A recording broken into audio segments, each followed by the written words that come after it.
Bonjour et bienvenue dans cette vidéo, nous allons aujourd'hui discuter ensemble des puissances de 10. Commençons par discuter de la notion de puissance en mathématiques. Cette écriture peut se lire 4 au carré, 4 exposant 2 ou 4 à la puissance 2.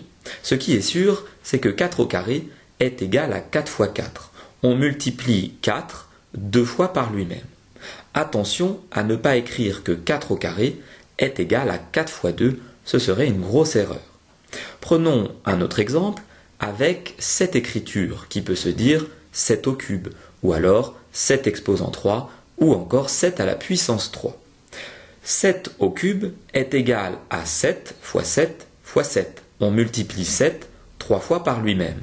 Attention à ne pas écrire là encore que 7 au cube est égal à 7 fois 3. Finalement, la notion de puissance en mathématiques, c'est lorsqu'un nombre ou un chiffre est associé à une puissance. Ici, on pourra dire nombre exposant n ou nombre à la puissance n. Le nombre à la puissance n est finalement ce nombre multiplié n fois par lui-même, c'est-à-dire autant de fois que la valeur de la puissance. Nous nous intéressons ici aux puissances de 10. Voyons à quoi elles ressemblent.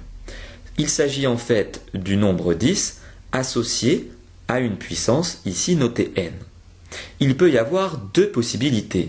Soit n est positif, dans ce cas-là on parlera de puissance de 10 positive, ou alors n est négatif, et il s'agira alors de puissance de 10 négative. Commençons par discuter des puissances de 10 positives.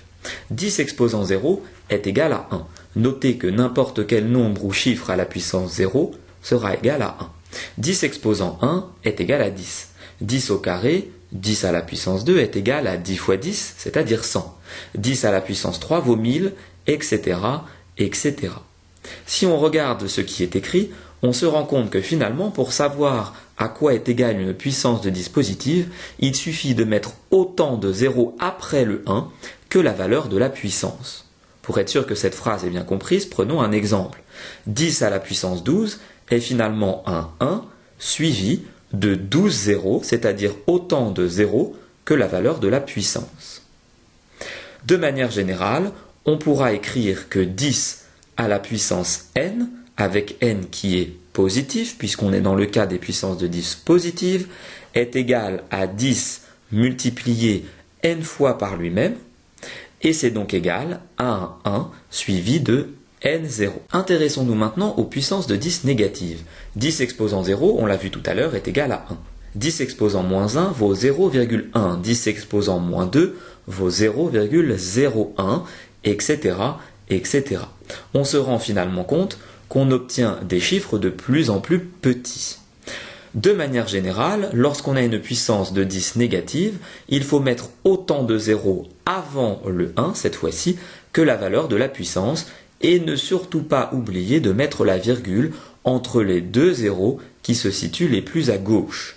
Pour être sûr que cela est bien compris, prenons un exemple avec 10 exposant moins 12. Il faut placer le 1 tout à droite et mettre devant le 1 12 zéros. Et ne pas oublier de placer la virgule entre les deux zéros les plus à gauche, comme ceci. De manière générale, une puissance de 10 négative s'écrit de cette manière-là, donc on a 10 exposant n, avec n qui est plus petit ou égal à 0, puisqu'on est dans le cas des puissances de 10 négatives, et il faut donc mettre autant de 0 avant le 1 que la valeur de la puissance, et ne pas oublier la virgule. Voyons maintenant ensemble quelle est l'utilité des puissances de 10. On l'a vu précédemment, lorsque la puissance de 10 est de plus en plus négative, alors le résultat obtenu est de plus en plus petit. A l'inverse, lorsque la puissance augmente dans les positifs, alors le nombre obtenu est de plus en plus grand. Finalement, les puissances de 10 permettent d'avoir des écritures beaucoup plus courtes pour des nombres qui sont soit très grands, soit très petits. On utilisera très souvent les puissances de 10 en sciences pour écrire un résultat sous forme d'écriture scientifique. Cette présentation est maintenant terminée, j'espère qu'elle a été claire. N'hésitez pas à vous abonner à ma chaîne YouTube et je vous dis à très bientôt pour de nouvelles vidéos.